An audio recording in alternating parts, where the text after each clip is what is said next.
kanatong tanan o mayong fiesta. Today, we are celebrating no longer a memorial, but in the liturgical celebration, a feast. This is higher than a memorial, and this was elevated by Pope Francis on 2016, stressing on the importance of Mary Magdalene, especially in the proclamation that Jesus has risen. She is the first to witness such a miracle, such a wonderful sight, to have seen Christ is truly alive. And therefore, from Mary Magdalene, we have this good news in our hearts, in our lives, in the whole world, in whole humanity. From that proclamation from Mary Magdalene as a witness to such a wonderful event in the history of our salvation, now it becomes the very source of our rejoicing and joyfulness. Indeed, Mary Magdalene is called the Apostle of the Apostles, as regarded by Pope Francis in the celebration of the feast in her honor. And yet Mary Magdalene is always considered to be the bearer of good news.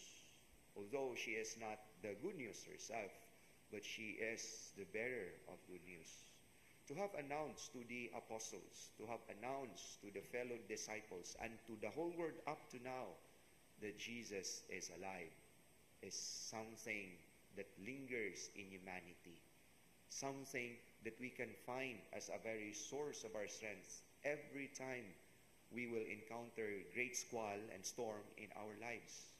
To be reminded that Jesus is alive is indeed the very source of our courage to surmount all sorts of troubles and difficulties sa kinabuhi.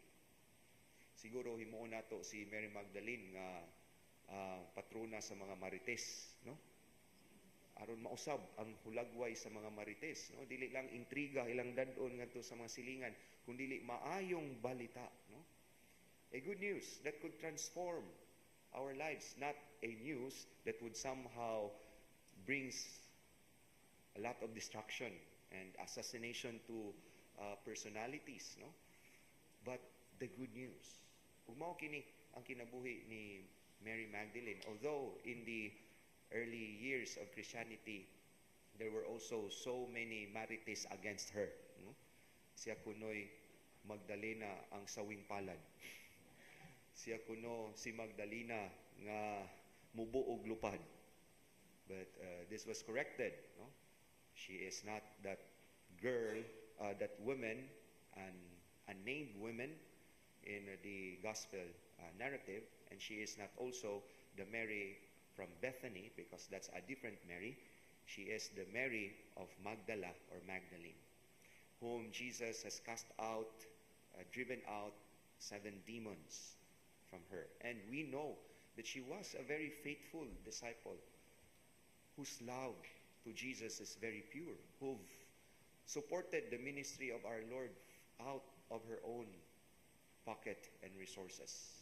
Nga naa siya sa mga major events sa kinabuhi sa Ginoo, sa pagkamatay sa Ginoo, o gani diha sa Via Crucis, diha sa iyahang tiilan, sa iyang kamatayon, diha sa iyang paglubong, ug karon wa gyud lain nga makakuha niining maong titulo, the very first to witness the resurrected Christ, the bearer of good news, the source of good news. And she is indeed an inspiration of a good news in our lives, for she has the greatest news in order for us to be truly joyful. That is the love, the pure love to Jesus that she has given. And to emulate this, we will be surely joyful, rejoicing always in our life, because that's the only thing that matters most, to love Jesus with all our lives, with all of our heart, just like Mary Magdalene did. Amen.